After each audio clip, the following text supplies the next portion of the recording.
Muy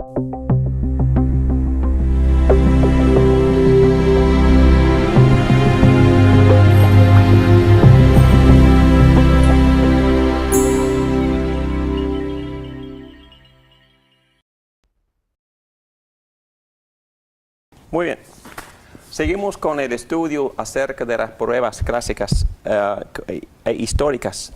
Y estamos considerando el uso y un poco de la historia de cómo la Iglesia ha tratado de incluir este tipo de razonamiento en su búsqueda de un conocimiento verdadero de Dios. Y en el segundo siglo, hablando del año 150, había un emperador que se llama Marco Aurelio. A él no le gustaban los cristianos para nada. Para él era gente ignorante, gente primitiva, gente sin educación, que siguieron a un fundador sin educación. Entonces eran totalmente tontos, creían en milagros, en cosas supersticiones. Y bueno, entonces él siempre criticaba y perseguía a los cristianos. Y por eso surgió dos padres en la iglesia que se llaman Justo Mártir y también Clemente de Alejandría, y fueron los primeros apologistas. ¿Ustedes saben lo que es un apologista?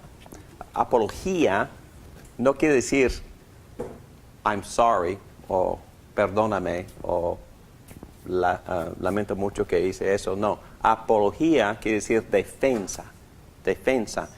Y a la ciencia y la iglesia hasta hoy usa esta palabra, yo uso esta palabra, apologética es la ciencia de defensa, de defender la fe. Ok, entonces ellos, estos dos, Clemente y Justo, ellos defendieron la fe también por usar la filosofía o por usar razonamiento. Y usaron dos tipos de razonamiento. Y si puedo pronunciar estas palabras, la primera era supererogación y la segunda la vía negativa. La primera, el modo de eminencia. En otras palabras, ellos argumentaron por analogía. En otras palabras, ellos examinaron el ser humano y por analogía vieron algunas características del ser humano, por ejemplo, poder, y argumentaron que su creador tiene que ser, si el hombre tiene poder, el creador tiene que ser todopoderoso. Si el hombre es inteligente, el creador tiene que ser muy inteligente, o usaron la palabra omnisciente, lo sabe todo, ¿ok? Y también si el hombre está presente, argumentaron que el hombre tiene que ser, el Dios tiene que ser omnipresente, así argumentaron. Se llama supererogación por analogía, pero también argumentaron al revés, vía negativa. El hombre es menos bueno. Entonces, el Dios tiene que ser buenísimo. El hombre es mutable, cambia. Por eso el Dios tiene que ser... No cambia. Inmutable. El hombre cambia, Dios no. Entonces, mutable, inmutable. Y Dios, el hombre es muy apasionado. Entonces argumentaron que Dios no tiene pasiones, pero hay que entender lo que quieren decir. Querían decir que Dios nunca estaba fuera de control. Y aún ese tipo de lenguaje se parece en nuestra confesión de fe Westminster. La misma confesión que usamos nosotros dice que Dios es sin pasiones. Y cuando dices, ¿qué? ¿Dios no tiene emociones? No, es que quiere decir que Dios siempre está en completo control de sí mismo. ¿Ok? Exacto. Muy bien. Entonces, el punto aquí es que el carácter, según ellos, estoy describiendo este tipo de razonamiento, según ellos, el carácter y la esencia se pueden conocer por un proceso racional.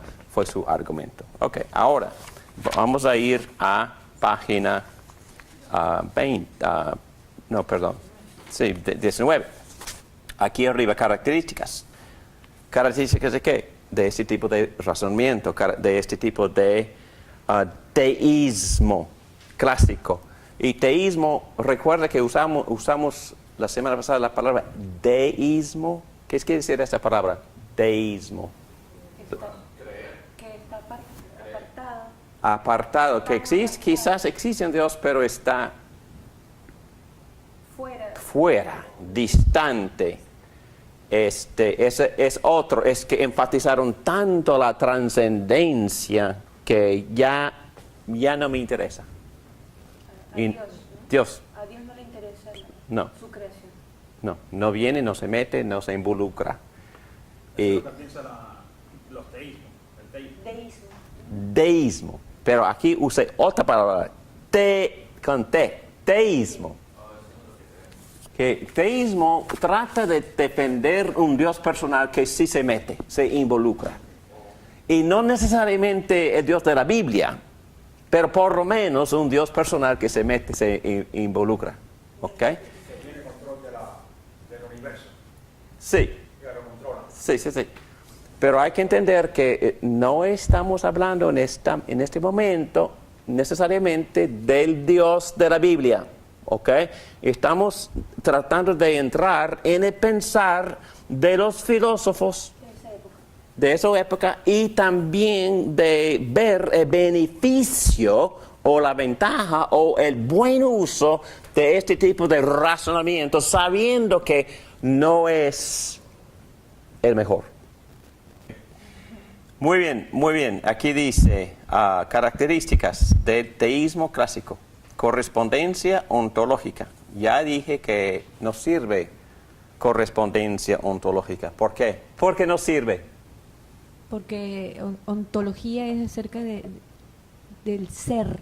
Del ser. Y Dios es un ser completamente diferente, aparte otro, no se puede comparar con nadie. Exacto. Y si voy a conocer a Dios por compararlo de algo o alguien que está en la creación, ¿a dónde voy?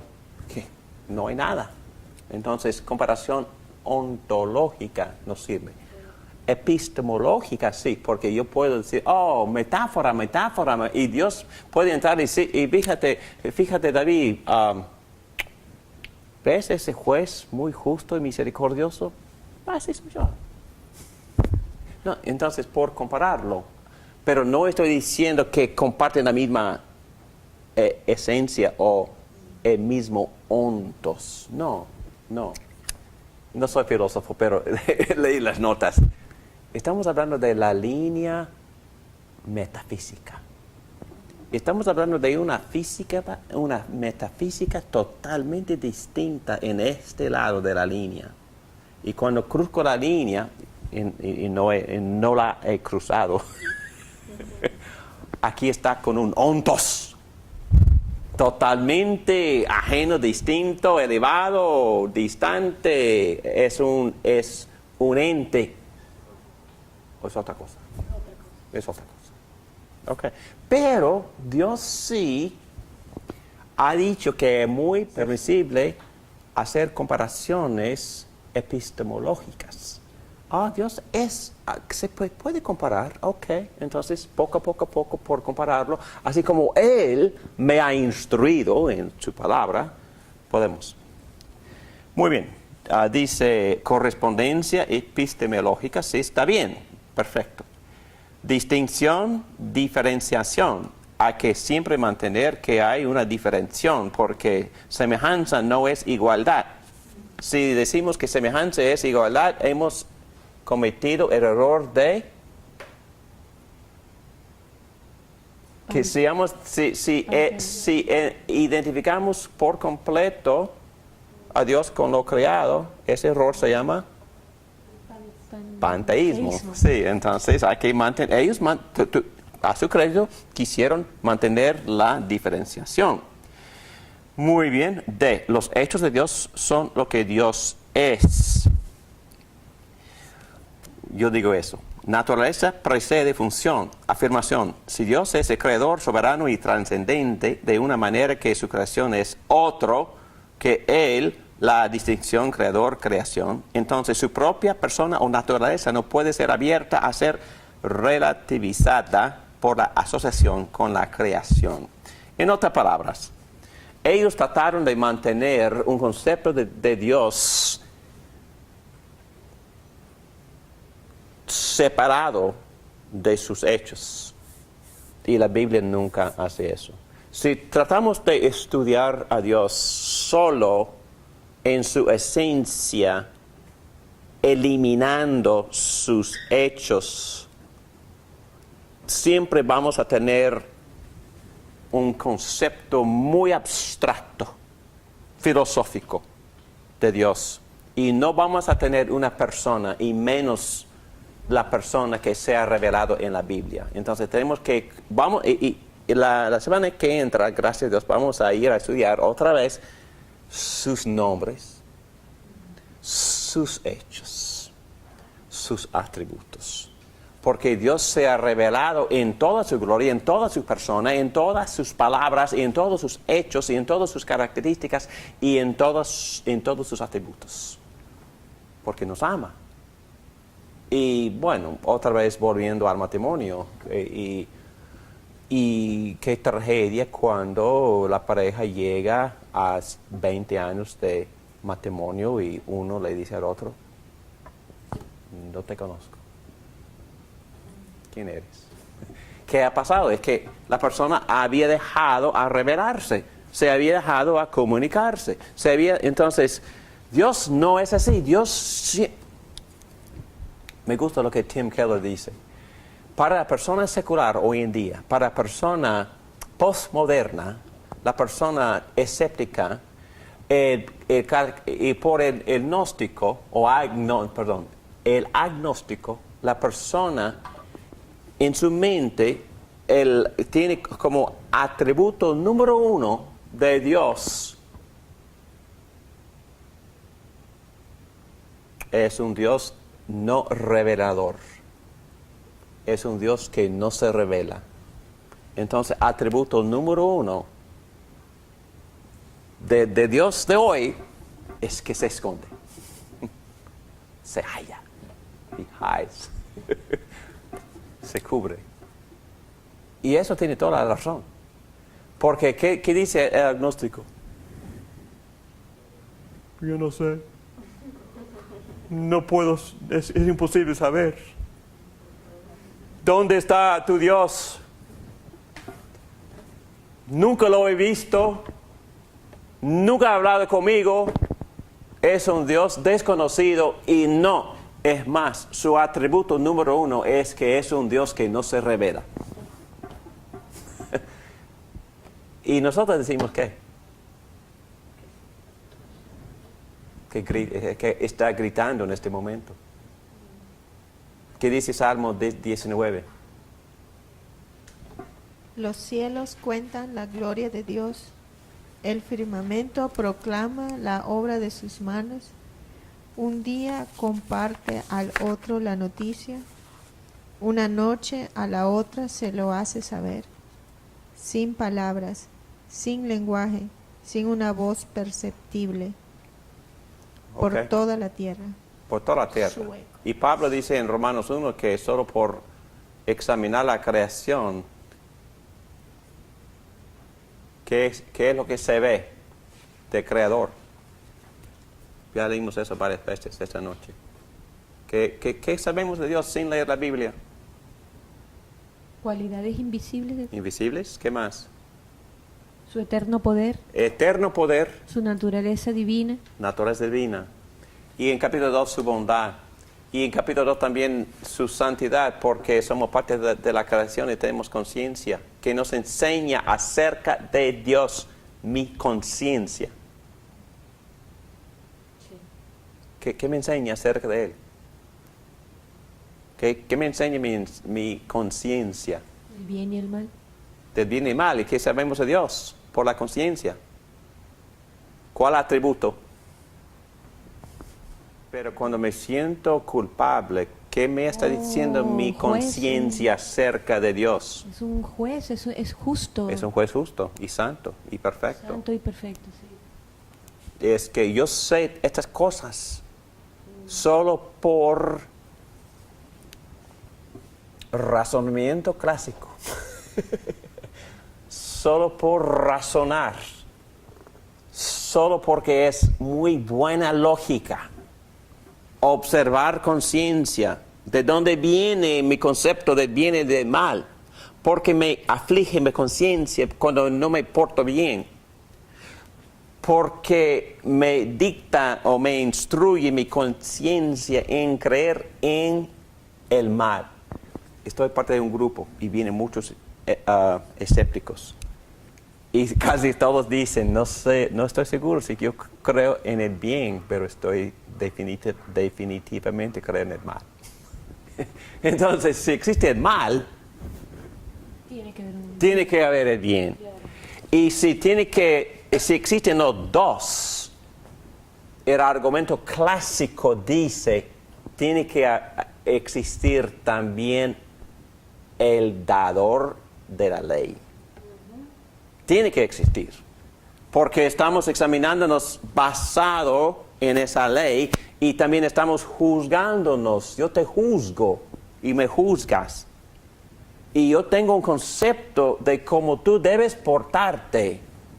Y cuando me insultas, estoy seguro que estás cometiendo una maldad. Pero ¿a dónde voy para convencerme de todo eso? Yo voy al dador de la ley. Y cuando tú me pegas en el nariz y mi nariz empieza a sangrar y yo te digo, no debiste hacer eso. No, yo quise. No debiste. Debiste. ¿Por qué uso esa palabra deber? Estoy apelando a algo que tú sabes que existe y que yo sé, y que no es mi valor, es un valor universal. Y yo espero que tú entiendas y aceptas ese valor que viene del dador. Así argumentaron, ¿sí?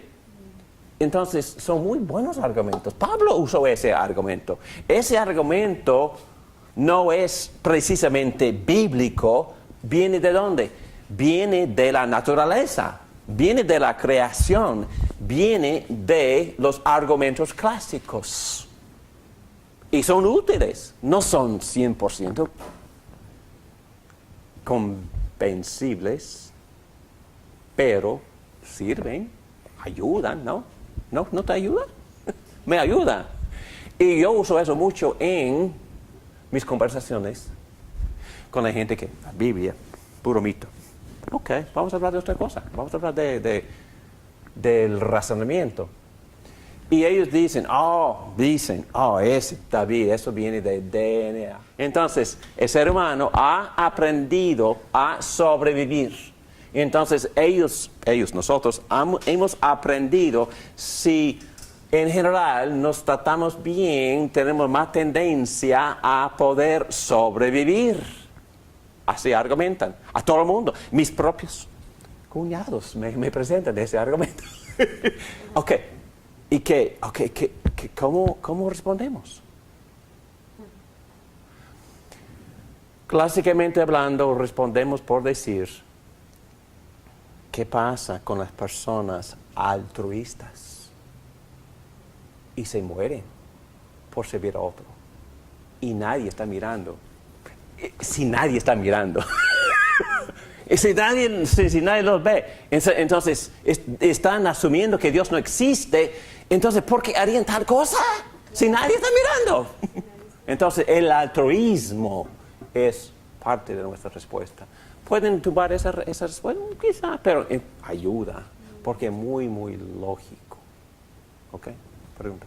No, era comentario que hay personas que no creen en Dios, pero dicen cuando les pasa algo que no les gusta o algo injusto, dicen el universo algún día hará justicia cuando a ellos les han hecho algo malo. Entonces hay una noción de Si no hay justicia. Dios, no hay justicia. Si no hay Dios, no hay esperanza.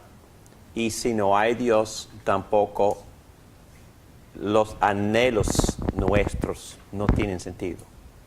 Entonces, si no hay Dios, mis anhelos inútiles. Si no hay Dios, no hay justicia, no hay esperanza. Pero lo interesante es que los que dicen que no hay Dios son personas muy inconsistentes. Porque hablan mucho de la justicia, hablan mucho de esperanza y hablan constantemente de sus anhelos. Sabiendo que su cosmovisión no permite absolutamente nada de eso. Pero es interesante, yo puedo darles muchos ejemplos de argumentos de ateos que siempre, cuando están en el momento de crisis, ¿qué es la primera cosa que dicen? ¡Ay, Dios mío! Ok, pero no quiero desviarme demasiado. ¿Pregunta? ¿Comentario? No, que hay algunas personas te dicen que es un karma. Y no creen en Dios. Y no creen en Dios, pero dicen que es un karma. Okay. Un día vamos a tener una clase sobre todas esas filosofías que vienen del Oriente, son como 5 religiones y algunas creen en karma, pero son todos panteístas. Okay. Entonces, una persona puede escaparse de esta condición, de esta situación por volver a nacer siendo quizás mariposa. Y yo uso eso porque yo oficié una funeral el sábado pasado, no, el domingo, donde todo el mundo estaba esperando que la señora volviera como mariposa. Y estaban leyendo eso en toda la literatura. Entonces, pero hay que examinar esa creencia a esta. Porque esta creencia dice que hay justicia, hay esperanza y hay redención en el sentido de una restauración completa. En otras palabras, esta revelación, esta cosmovisión enseña que todos mis anhelos se van a suceder, se van a cumplir. Todos mis anhelos. ¿Cuáles son mis anhelos? Mis anhelos son tuyos. ¿Cuáles son? ¿Cuáles son nuestros anhelos? Nuestros deseos más profundos. ¿Cuáles son? Todo el mundo quiere que se balancee las escalas de la justicia. Especialmente las personas que han sufrido muchas injusticias. ¿Eso va a suceder? La única religión que enseña que sí es esta. Y ¿cuál es mi esperanza? Yo quiero que mi propósito en la vida, mi habilidad de sentirme alguien, continúe para siempre. ¿Es posible eso? No, entonces yo aborrezco la idea de que mi muerte termine todo. Para mí me da asco. Yo aborrezco una vida sin propósito. Pero esta cosmovisión dice que mi propósito continuará para siempre. Porque voy a tener una parte en la gloria de Cristo gobernando todo el universo para siempre. ¿Qué cosa? Entonces, solo esta enseña esperanza, justicia y el cumplimiento de todos nuestros anhelos. Solo este. Sí. Muy bien, entonces, para seguir adelante, quisiera terminar esta parte. La doctrina en F de Dios se persigue principalmente a través de la teología natural, un estudio de Dios como Él es, en y desde sí mismo, en vez de a través de la revelación bíblica. En otras palabras, vamos a argumentar que la mejor manera para estudiar a Dios será a través de la Biblia, porque es la revelación de Dios. Entonces, en este lado tenemos religión natural. ¿Y qué es lo que se puede conocer de Dios? Que es poderoso, inteligente, Él es un diseñador, originador, y Él es bondadoso. los desafíos de solo quedarnos en este lado es que somos pecadores y el gran desafío es el efecto del pecado en mi deseo de conocer a Dios y por eso existe obstrucción o reprimimos estas verdades y llegamos a preferir adorar al parte de la creación en vez de el creador, y entonces el razonamiento llega a ser inútil y hasta la mente depravada. Y resultado, a pesar de que se puede aprender mucho de Dios, solo por la religión natural, los resultados no son muy confiables. Se puede aprender algo y algo correcto, varias verdades, pero no confiadamente. Y en este lado tenemos la revelación particular, que se llama la Biblia. Y aprendemos de que Dios no es un ser personal, porque eso suena muy abstracto. No es un ser personal, es una persona. Dios es una persona, tiene nombre, tiene atributos, ha hecho hechos y continúa haciendo hechos salvíficas, redentoras, y conocemos su voluntad y sabemos el plan de poder participar en su redención. Entonces es sumamente más preferible. En el lado de revelación particular o específica que se llama la Biblia, entendemos porque Dios lo ha dicho que Él habla a través de su palabra en perfección absoluta. Sabemos que Él es una persona, no un ser personal, porque eso suena muy abstracto, y no estamos hablando de abstracciones en este lado de revelación particular. Estamos hablando, diciendo exactamente lo que Dios dice acerca de sí mismo. Es una persona amorosa, justa. Es una persona que tiene nombre y podemos aprender muchísimo de Dios acerca de un estudio profundo del significado de su nombre, que es Yahvé, pero también tienen otros nombres que tienen varios, contienen varios atributos, y es otra forma en que Dios se revela a través de la Biblia o la revelación particular, atributos, hechos milagrosos, hechos de providencia, hechos salvíficos, y Dios se presenta a sí mismo en la revelación particular haciendo todos estos hechos, algunos milagrosos, y también sabemos lo que es su voluntad.